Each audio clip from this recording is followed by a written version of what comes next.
Selamat pagi, siang, atau malam kepada Bapak dosen pengampu yang saya hormati, Bapak Dr. Nur Haris Effendi, SPD, MPD, serta rekan-rekan sekalian. Perkenalkan, nama saya Dwi Tasya Shirley Angelina dengan NIM 2522004. Mahasiswa program studi Magister Manajemen Universitas Pertiwi. Video presentasi akademik ini saya susun sebagai pemenuhan ujian akhir semester untuk mata kuliah etika bisnis. Pada kesempatan berharga ini, saya akan mempresentasikan hasil analisis komprehensif saya yang berjudul Akselerasi Praktik Bisnis Berkelanjutan di Era Digital melalui Lensa Etika Bisnis. Melalui video ini, saya akan membedah integrasi konsep teoritis dari sesi kuliah sebelumnya, lalu mengaitkannya secara mendalam dengan dinamika kasus bisnis nyata pada saat ini. Mari kita masuk ke slide berikutnya. Pondasi utama analisis ini adalah etika bisnis perspektif Islam yang membawa paradigma tauhid dan konsep kepemilikan relatif. Teori ini menolak dikotomi antara operasional bisnis mencari untung dengan nilai spiritual.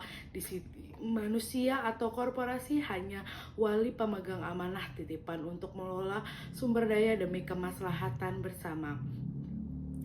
Oleh karena itu, penerapan good corporate governance wajib dilandasi oleh 4 sifat kenabian. Yang pertama, sidik kejujuran, melarang keras praktik tadlis atau menyembunyikan cacat produk dalam pemasaran. Yang kedua adalah amanah akuntabilitas, bertanggung jawab dalam mengelola dana investor serta privasi data dari konsumen. Yang ketiga adalah fatonah, kompetensi cerdas dalam inovasi profesional dan manajemen resiko. Yang keempat adalah tablik edukatif, keterbukaan informasi proaktif tanpa manipulasi iklan palsu. Secara kritis, prinsip keadilan ini bertindak sebagai saringan transaksi syariah yang wajib mengeliminasi unsur dari riba, goror, maisir, dan ihtikar.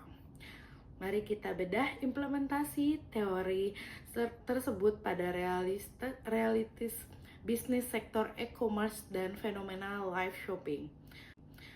Fitur interaksi real-time ini menghadapi tantangan dilema etika serius seperti maraknya iklan yang menyesatkan, misleading advertising, ulasan palsu seperti atau fake review, hingga barang tiruan yang melanggar haki.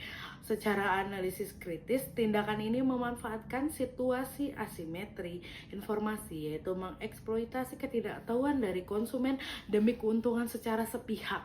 Praktik ini melanggar nilai sidik serta hukum positif seperti Undang-Undang Nomor 8 Tahun 99 tentang Perlindungan Konsumen yang menjamin hak konsumen atas informasi yang benar, jelas, dan jujur. Solusi integratifnya membutuhkan kerjasama dari 3 pihak.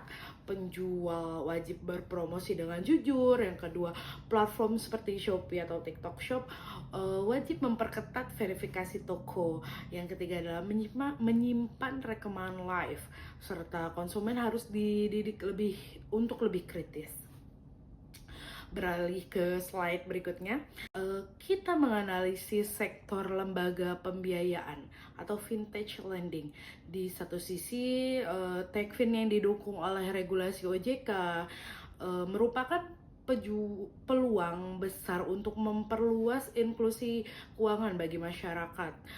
Namun di sisi lain, sektor ini mengalami krisis kepercayaan akibat pelanggaran etika berat seperti predatory lending dan bunga mencekik, penyalahgunaan data pribadi atau data abuse seperti penagihan yang intimidatif yang meneror dari psikologis nasabah. Untuk membedah kasus ini, kita menggunakan pisau analisis stakeholder teori dari R.E. Freeman. Teori ini menegaskan bahwa korporasi tidak boleh hanya mementingkan investor atau shareholder, melainkan memiliki kewajiban moral yang setara kepada seluruh pemangku kepentingan termasuk konsumen dan masyarakat. Solusinya adalah penerapan 4 pilar strategi etika fintech, yaitu transparansi, total simulasi biaya sejak awal, perlindungan privasi data nasabah, sampai penagihan yang manusiawi sesuai kode etik AFPI, serta mengintegrasikan edukasi literasi keuangan. Selanjutnya, pada slide kelima, kita melihat bahwa etika bisnis juga mengatur hubungan internal di dalam organisasi lintas generasi. Seperti studi kasus yang ada di SMK YMA Megamendung yang diisi oleh 4 generasi yang sangat kontras. Baby Boomers, Gen X, Gen Millennial, Gen Z. Dilema etis yang sering muncul di sini adalah prasangka usia atau di mana penilaian kinerja bias pada senioritas fisik dan mengabaikan inovasi digital. Ini adalah gap manajerial dan evaluasi yang jika dibiarkan akan merusak keharmonisasian dari sebuah organisasi. Solusi intervensinya strategis yang saya tawarkan adalah penegakan keadilan prosedural melalui kepemimpinan dialogis yang membangun indikator kinerja objektif. Strategi konkretnya adalah menerapkan sinergi mentorship dua arah. Generasi senior memberikan bimbingan mengenai etika profesi, sedangkan generasi muda memberikan reverse mentorship untuk adopsi teknologi digital kepada seniornya. Sinergi ini diikat oleh sistem nilai budaya kerja mantap. Mantap itu yaitu mandiri, aktif, berkontribusi, nalar dari iptek, tanggap perubahan, dan profesional. Terakhir, slide ke-6, mari kita tarik benang merah dari seluruh pembahasan. Kesimpulan utamanya adalah etika bisnis ini bukanlah sekadar instrumen pembatas, melainkan aset tertinggi untuk membangun brand trust index demi keberlangsungan usaha jangka panjang. Analisis ini membuktikan adanya korelasi struktur hingga 90% antara etika bisnis dengan tren investasi global saat ini, yaitu ESG, environmental, social, and governance.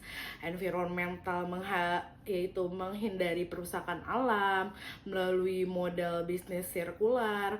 Terus social, perlindungan tenaga kerja melalui resolusi ageism serta jaminan hak konsumen. Terus governance, kepatuhan 100% pada regulasi OJK, dan transparansi laporannya. Secara hierarki, Magasit Al-Syariah, integrasi tata kelola modern ini mencakup perlindungan komprehensif mulai dari Hifz al-Din dan Hifz al-Mal.